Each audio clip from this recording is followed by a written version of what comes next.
Assalamu alaikum wa rahmatullahi wa barakatuh. This is Najwa Husseini with Azadi News. Burmese poet dies in military detention, family says. Hunger stalks many in Burma after double whammy of coup and COVID-19. A Burmese poet whose work promoted resistance against the military junta has died, his family said Sunday. Kathy and his wife Cha Su were both taken in for questioning on Saturday in the town of Shwebu in the Sagaing region, family members said. Cha Su was released but Kathy was not. They called me in the morning and told me to meet him at the hospital in Moya, Cha Su told BBC Burmese language news. I thought it was just for a broken arm or something, but when I arrived here, he was at the morgue and his internal organs were taken out. Family members told reporters that his body was missing some organs and showed signs of torture when they went to identify him at the morgue. The army released the body to the family, Reuters reported.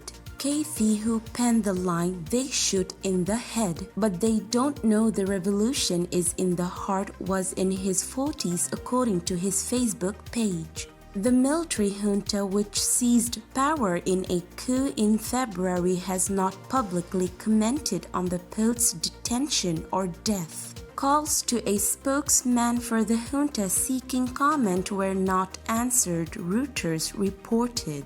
Kathy is at least the third poet to die since the coup, according to Reuters. Kathy had been friends with Kesawi, 39, a poet who was shot during a protest in March. After a year-long shutdown of most economic activity to fight the coronavirus, many citizens of Burma are now threatened with grave food shortages 100 days after a military coup added political turmoil and military violence to their already difficult lives, UN agencies and activists say.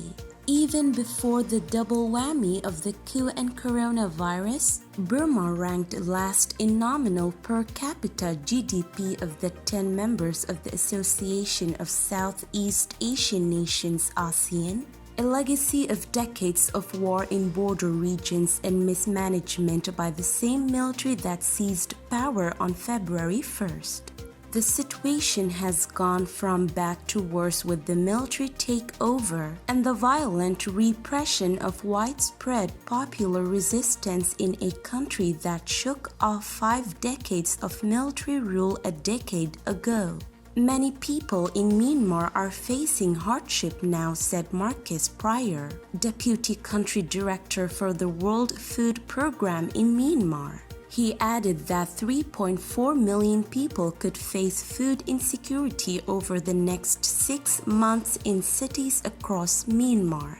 The 3.4 million threatened with hunger are mostly urban residents and are over and above the 2.8 million people considered to be food insecure in Myanmar before the military takeover. The UN's Food Assistance Branch was quoted by the UN's news agency on April 22. More and more poor people have lost their jobs and are unable to afford food, said WFP Myanmar Country Director Stephen Anderson, who appealed for contributions to prevent an alarming deterioration in food security.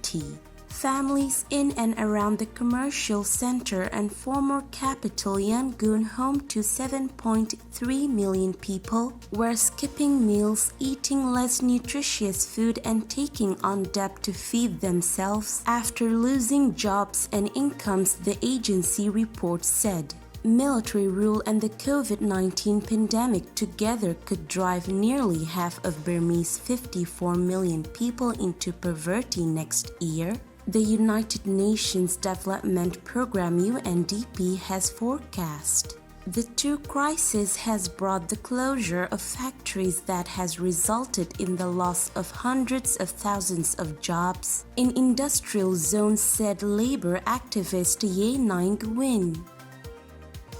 This is today's news. To get more updates about Rohingya, subscribe to our YouTube channel and hit the notification bell. Visit our website azaditvnews.com and follow our social media accounts. Wassalamu alaikum wa rahmatullahi wa barakatuh.